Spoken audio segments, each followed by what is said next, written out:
రేపటి ఎపిసోడ్లో కేశవకి ఊహించని షాక్ ఎదురవుతుంది.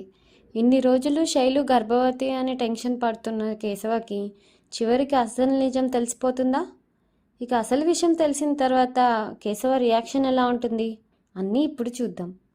అంతకంటే ముందు మా వీడియోకి ఒక లైక్ చేసి సబ్స్క్రైబ్ చేసుకొని వీలైతే ఒక చిన్న హైప్ ఇవ్వండి. ఇక ఎపిసోడ్ మొదలవుతూనే అందరూ చాలా రోజుల తర్వాత ఇంటికి తిరిగి వస్తారు. కార్లో ఇంత దూరం ప్రయాణం చేసి రావడంతో అందరూ బాగా అలసిపోయి ఉంటారు. ముఖ్యంగా చక్రి అయితే నెల రోజుల తర్వాత మళ్ళీ బండి నడపడంతో పూర్తిగా నీరసంగా ఉంటాడు. అందుకే ఇంటికి రాగానే పెద్ది కూడా ముందు వెళ్ళి అందరూ రెస్ట్ తీసుకోండిరా అని చెప్తే కేశవ మాత్రం అసలు రెస్ట్ తీసుకోవాలనే ఆలోచనే ఉండదు. ఎందుకంటే అతని మనసులో ఒక్కటే విషయం ఉంది, అదే శైలు. శైలు గర్భవతి అని తెలిసినప్పటి నుంచి కేశవకి అసలు మనశ్శాంతే లేదు. అందుకే ఇంటికి వచ్చిన వెంటనే అన్నయ్య నేను ఒక్కసారి శైలుని చూసి వస్తాను అంటాడు. ఇక పెద్ది కూడా శైలుని చూడాలనే ఆత్రం వాడికి ఉందని అర్థం చేసుకొని త్వరగా పెళ్లి ముహూర్తం ఫిక్స్ చేయాలని అంటాడు. ఇక ఏ వంకతో పెళ్ళి ఆపడానికి వీల్లేదని కేశవకి గట్టిగా చెప్పేస్తాడు. కానీ కేశవ ఏమో లేదన్నయ్య నేను ముందు వెళ్ళి చూసి వస్తాను అంటూ వెంటనే బయలుదేరిపోతాడు.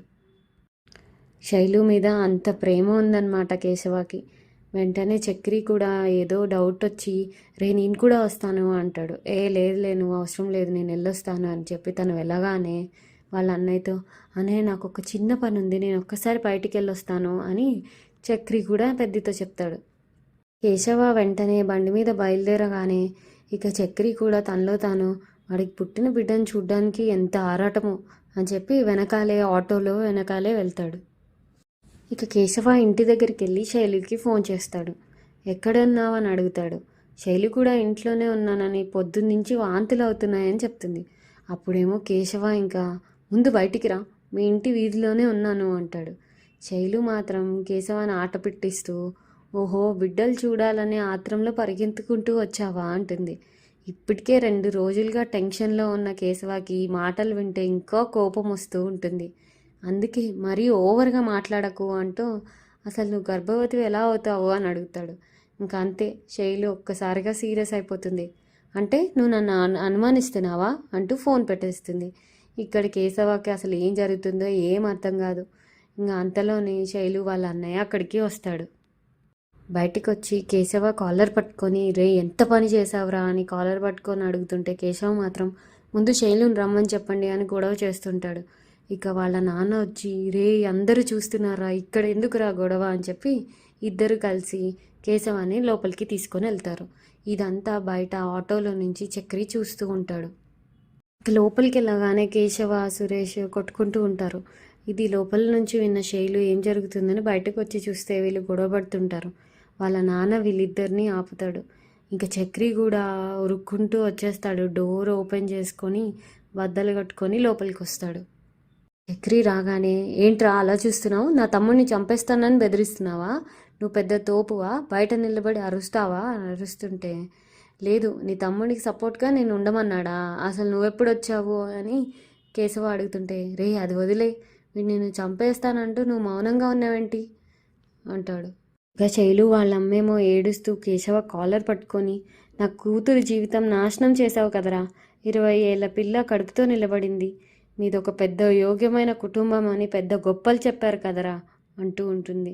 చక్రి ఆమెను ఆపి ఆగండి ముందు ఈ చొక్కాలు పట్టుకోవడం మానేయండి, మా తమ్ముడిది ఎంత తప్పు ఉందో మీ కూతురిది అంతే తప్పు ఉంది కదా అని అంటాడు.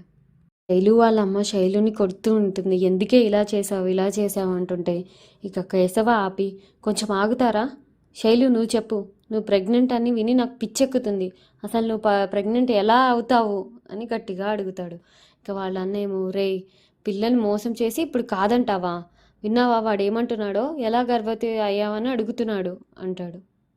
అంతా చేసేసి ఇప్పుడు నా చెల్లిని మోసం చేస్తావా అని చెప్పి కేశవాన్ని చంప పగలగొడుతూ గట్టిగా కొడుతుంటే చక్రి కూడా వాళ్ళని ఆపి ఇంకా వాళ్ళ అన్నని కొడుతూ ఇలా ఫైట్ జరుగుతుంటుంది. ఇక అప్పుడే ఇంకా శైలి ఇదంతా చూడగలేక ఆపండి నేను అసలు ప్రెగ్నెంటే కాదు అని చెప్పేస్తుంది. అది విన్న అందరూ షాక్ అయిపోతారు. వాళ్ళ అమ్మేమో ఏం చెప్తున్నావే అంటే నేను ప్రెగ్నెంట్ని కాదని చెప్తున్నాను అని అంటుంది. నువ్వే కదమ్మా చెప్పావు ప్రెగ్నెంట్ అని వాళ్ళ నాన్న అనగానే 2 నెలలని చెప్పావు కదమ్మా అంటే, అబద్ధం చెప్పాను నాన్న అంటుంది. అన్న కూడా అప్పుడు హాస్పిటల్కి తీసుకెళ్ళి స్కాన్ చేయించండి అని చెప్పావు కదా అంటే, మరి అవును అప్పుడే తీసుకెళ్ళి చేయించుంటే నేను ప్రెగ్నెంట్ కాదని తెలిసేది కదా ముందే అని అంటుంది. ఇక కేశవ కూడా తన ప్రెగ్నెంట్ కాదండి, అలా అవ్వడానికి అవకాశమే లేదు అని చెప్పగానే, మరి ఎందుకే అబద్ధం చెప్పావు అని వాళ్ళ అమ్మ మళ్ళీ కొడుతూ ఉంటుంది. ఇక కేశవ చూడలేక ఊరికే కొట్టకండి అంటాడు. మరి ఎందుకు శైలు అబద్ధం చెప్పావు అని కేశవ అడగానే ఇంక శైలు మొత్తం చెప్తుంది. నువ్వు ఊరికి వెళ్ళిపోయావు, అప్పుడు నన్ను గుడికి తీసుకెళ్ళి వీళ్ళు ఫ్రెండ్తో బలవంతంగా పెళ్లి చేయాలని చూశారు. ఇంకా అది అంతా ఎలా ఆపాలో నాకు అర్థం కాలేదు, అందుకే ప్రెగ్నెంట్ అనే అబద్ధం చెప్పాను, దాంతో పెళ్ళి ఆగిపోయింది అని చెప్తుంది. వాళ్ళ అమ్మేమో అంటే అబద్ధం చెప్తావా, ఎందుకు అలా చేశావు అని మళ్ళీ కొడుతూ ఉంటే, ఇంకొకసారి తన మీద చేయి వేస్తే మర్యాదగా ఉండదు అని కేశవ వార్నింగ్ ఇస్తాడు. చెప్పడానికి ఫోన్ కూడా వాళ్ళు లాక్కున్నారు. పెళ్ళి ఆపడానికి ఇంకో దారి తెలియక అలా చెప్పాను అనగానే మళ్ళీ వాళ్ళ అన్న అరుస్తుంటాడు. నువ్వు ఇలాంటి అబద్ధం ఎవరైనా చెప్తారా అంటే, మీకు నా జీవితం పట్టకపోవచ్చు, కానీ నాకు ముఖ్యం. కేశవాన్ని వదిలి వేరే వాడిని ఎలా చేసుకుంటాను? వాళ్ళకి చెప్పావు సరే, మరి నాకెందుకు చెప్పలేదు అని కేశవ అడగగానే, అది ఊరికే కిక్ కోసం చెప్పాను అనగానే చక్రి నవ్వుతూ ఉంటాడు పక్కన నుంచి. నువ్వు వచ్చే వరకు ఈ అబద్ధాన్ని మెయింటైన్ చేశాను. కేశవ లేడని ఇలా చేశారు కదా, ఇక తను ఇక్కడే ఉన్నాడు, ఇంకేమైనా చేసి చూడండి అంటుంది. రా మనం బయటికి వెళ్ళి మాట్లాడుకుందాం అని చెప్పి శైలు కేశవాన్ని బయటికి తీసుకెళ్ళిపోతుంది. ఇంట్లో వీళ్ళంతా ఏంట్రా అసలు ఏం జరుగుతుంది ఇక్కడ అని వాళ్ళ అమ్మ నాన్న అన్నయ్య అందరూ షాక్ అయిపోయి ఉంటారు.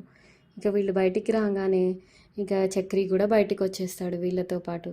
ఇక ఏంట్రా ఇదంతా అని చక్రి అనగానే, నేను ముందే చెప్పా కదరా తను ఏం ప్రెగ్నెంట్ కాదని, మీరే నన్ను నమ్మలేదు అంటే, సరేలే ఇంకా మీరు మాట్లాడుకోండి, నేను మళ్ళీ పక్కన ఉంటాను అని చెప్పి పక్కకి వెళ్తాడు. ఇక వీళ్ళిద్దరూ మాట్లాడుకుంటూ ఉంటారు.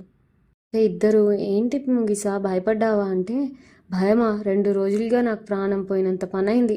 నువ్వు ప్రెగ్నెంట్ అని మీ అమ్మ వాళ్ళు అలా చెప్పేసరికి నాకు ఏం అర్థం కాలేదంటే, ఏం చేయమంటావు, మండపం మీద తాళి కట్టే వరకు వచ్చారు, అందుకే ఆ అబద్ధం చెప్పాల్సి వచ్చింది అంటే, ఇంకా కేశవ సారీ, నేను లేనప్పుడు ఇవన్నీ జరిగాయి, నువ్వు ఎంత కష్టపడ్డావో అంటే, ఎలాగోలాగా తప్పించుకున్నాను. నువ్వు ఎలా ప్రెగ్నెంట్ అవుతావు అని క్యూట్గా అడిగేసరికి నీతో కాసేపు ఆడుకుందాం అనిపించింది అనగానే, ఆడుకుంటావా అంటే ఎంత టెన్షన్ పడ్డానో తెలుసా అని అనగానే, ఇంకా తను కూడా నేను కూడా టెన్షన్ పడ్డాను అంటే ఇంక ఇద్దరు నవ్వుకుంటూ ఉంటారు. ఇక శైలు ఏమో కేశవాన్ని హగ్ చేసుకుంటుంది రోడ్డు మీదనే. ఎవరైనా చూస్తారు కొంచెం జరుగు అంటుంటే వినదు, అలానే హగ్ చేసుకుని ఉంటుంది. ఇది చక్రి చూసి నవ్వుకుంటూ ఉంటాడు. సరే ఇంకా రేపు కలుద్దాము అని చెప్పి శైలు కూడా లోపలికి వెళ్ళిపోతుంది. ఇక కేశవ అక్కడే నించొని శైలు వెళ్ళేది చూస్తూ సిగ్గుపడుతుంటే చక్రి అరుస్తుంటాడు, రే ఇంటికి వెళ్ళాలిరా, నేనున్నానని మర్చిపోయినట్టున్నారు మీ ఇద్దరు అనగానే, రే సారీ రా, వచ్చేస్తున్నా, వెళ్దాం అంటాడు. ఇక కేశవ చక్రి ఇద్దరు మాట్లాడుకుంటూ చక్రి నవ్వుతూనే ఉంటాడు. పొట్ట చెక్కలేలాగా కడుపు పట్టుకొని నవ్వుతుంటే కేశవ ఏమో, రే ఆపురా అంటే కూడా వినడు, నవ్వుతూనే ఉంటాడు. ఇక అంటాడు, నువ్వు అంత వర్త్ కావని నాకు అప్పుడే అనిపించిందిరా, నువ్వు అలాంటి పని చేస్తావని నాకు అసలు నమ్మకమే లేదు, కానీ ఇలా జరుగుతుంది అనుకోలేదురా అని నవ్వుతూనే ఉంటుంటే కేశవ ఏమో, ఇప్పుడు నువ్వు నవ్వుతున్నావు కానీ నేను ఎంత భయపడ్డానో తెలుసారా, తను అలా చెప్పేసరికి నేనేం చేయలేకపోయాను అని చెప్తుంటే చక్రి ఇంకా నవ్వుతూనే ఉంటాడు. ఇంకా అలా నవ్వుకుంటూ ఇద్దరు ఇంటికి వెళ్ళిపోతారు. అంతేనండి. మరి ఈరోజు రివ్యూలో మీకు ఎవరి క్యారెక్టర్ బాగా నచ్చిందో మాకు కామెంట్స్లో తెలియజేయండి. మరి ఇంకా రేపటి ఎపిసోడ్లో మన చక్రి మహా ప్రేమ కథలోకి మళ్ళీ ఒక ట్విస్ట్ ఎదురవుతుంది. అదే మన విక్కీ అండి. ఏం జరగబోతుంది, విక్కీ ఏం చేశాడు, ఇవన్నీ విషయాలు మీకు ముందుగానే తెలియాలంటే ప్లీజ్ మా ఛానల్కి లైక్ చేసి షేర్ చేసి ఖచ్చితంగా సబ్స్క్రైబ్ చేసుకొని వీలైతే ఒక చిన్న హైప్ ఇవ్వండి.